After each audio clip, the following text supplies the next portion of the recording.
Nous sommes dans la paracha de Pinchas,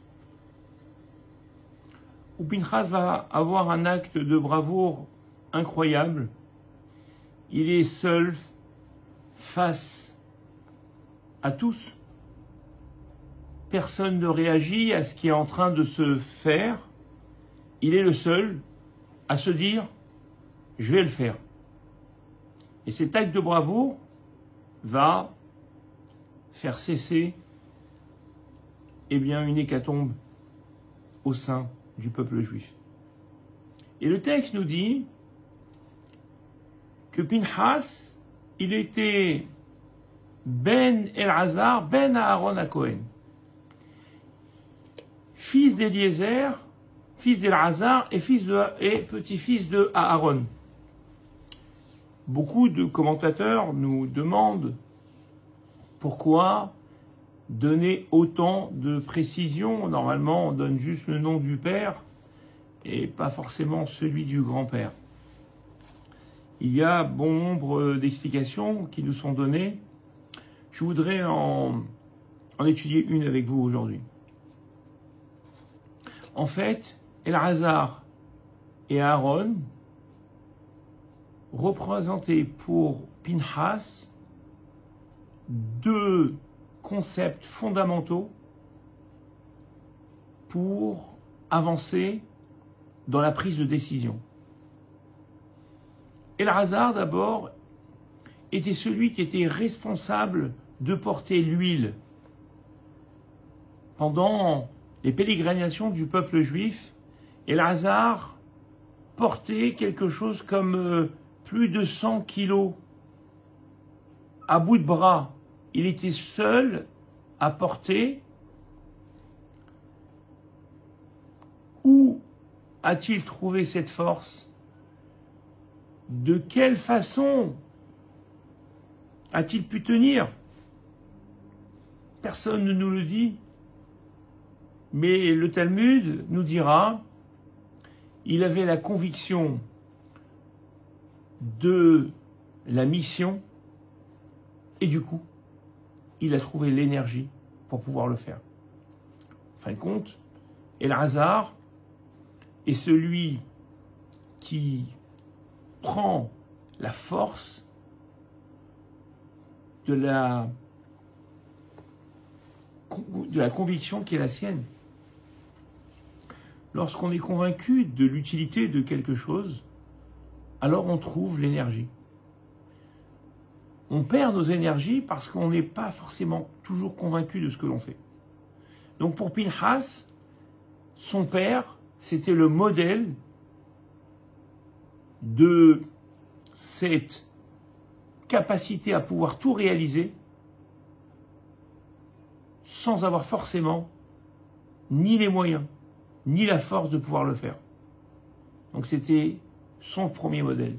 C'est ce qu'incarnait Elazar pour Pinchas. Et Aaron, bien qu'il ait tant de qualités, cet homme que tout le monde a pleuré, Aaron était pour Pinchas celui qui a essayé d'obtempérer, celui qui a essayé d'être patient pour attendre le retour de Moshe Rabbeinu, qui a donc négocié une sorte d'attente, négocier de faire un veau d'or, mais pas un veau d'or, de faire quelque chose pour faire patienter le peuple, afin d'attendre le retour de Moshe Rabbeinu. Il a essayé de concilier la demande du peuple et en même temps la réalité de ce qu'on devait faire et de l'interdiction de ce qui était fait. Et donc, il a bien vu que cette vision, cette façon de faire a été fatale pour Aaron et qu'il aurait fallu qu'il agisse immédiatement en étant ferme, comme a été Hur, pour empêcher le veau d'or. En fait, quand Pinchas se retrouve dans cette situation de blasphème, de ce Chilul Hashem, de ce qui est en train de se faire au sein du peuple, eh bien, il se dit, soit j'obtempère, comme Moshe Rabbeinu avait l'air de faire, parce que Moshe assiste à cet événement tragique et ne réagit pas. Et là, il se dit, non, mais je ne peux pas faire comme Aaron, je ne peux pas renouveler cette erreur. Mais d'un autre côté, je suis seul. Moshe ne bouge pas. Alors, il prend l'enseignement de son père. Son père, c'est lorsqu'il n'y a personne, sois celui qui doit être. Keshen ish tishtadel liot ish. Lorsqu'il n'y a pas d'homme, essaye de le devenir. Avec quoi? Un petit, un jeune, face au grand, peu importe. Dans la vie, il faut s'affirmer et il faut un moment savoir agir. Voilà ce que Pinchas a appris de ses parents et de ses grands-parents. Cette capacité à se dire « je peux le faire parce que je dois le faire ». Je dois le faire même si je n'ai pas les capacités de pouvoir le faire. Je vais quand même le réaliser.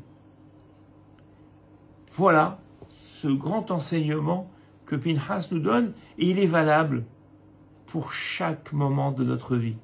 On se sent souvent incapable de pouvoir réaliser des choses.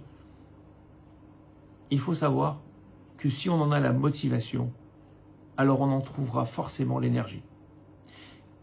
Et pour cela, eh bien, il faut les puiser justement dans nos convictions les plus profondes pour pouvoir atteindre nos objectifs.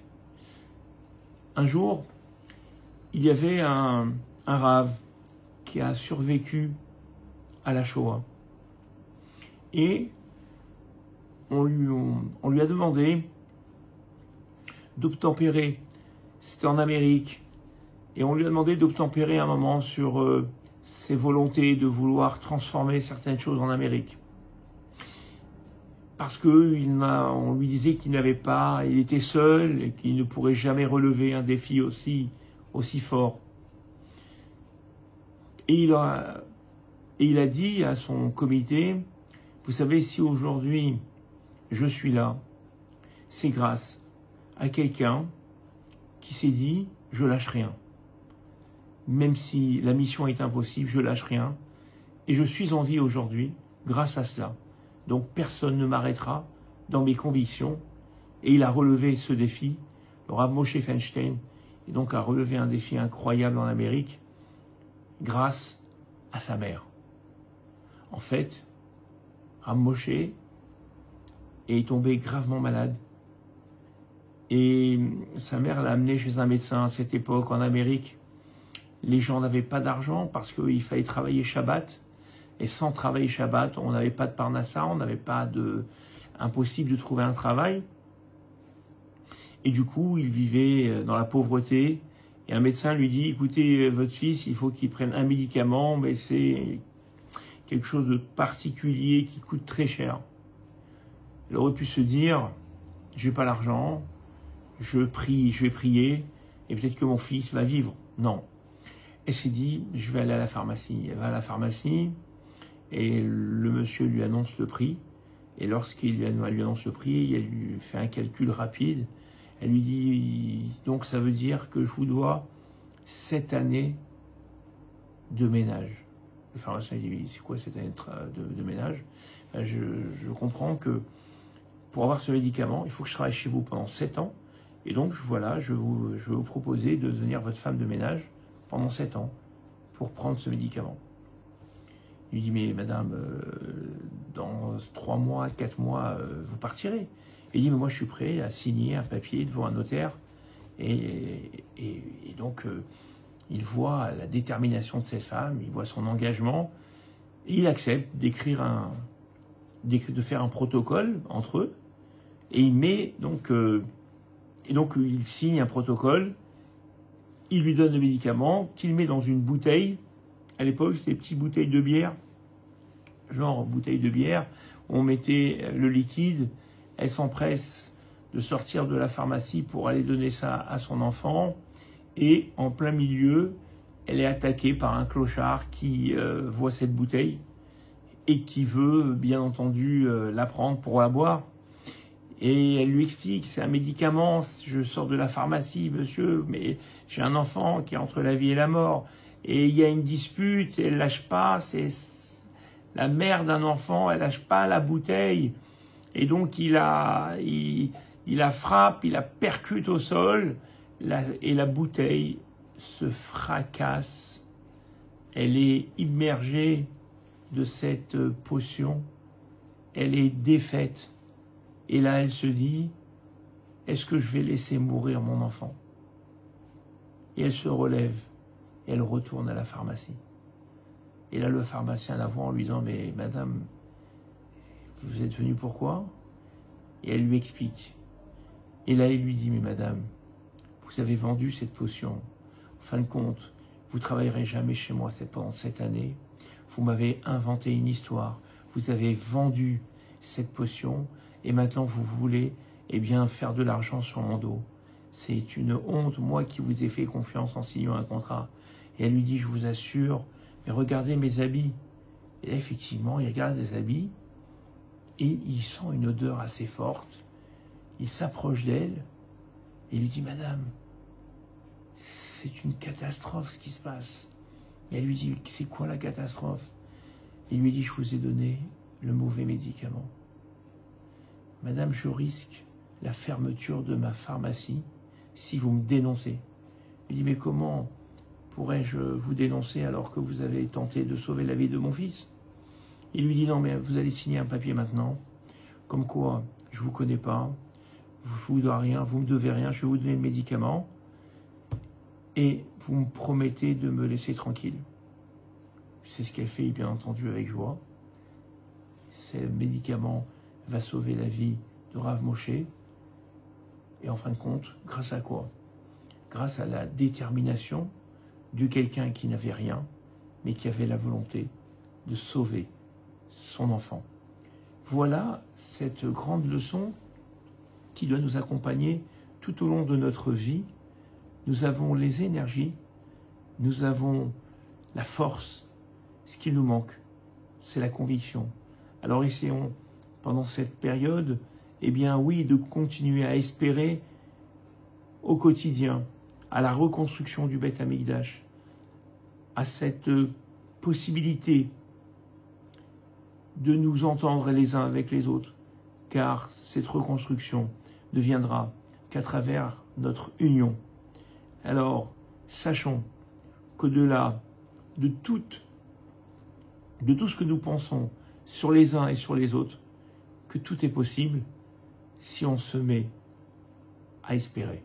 Alors, n'essayons pas simplement de rêver des meilleurs jours, mais vivons ces jours grâce à ce que nous sommes.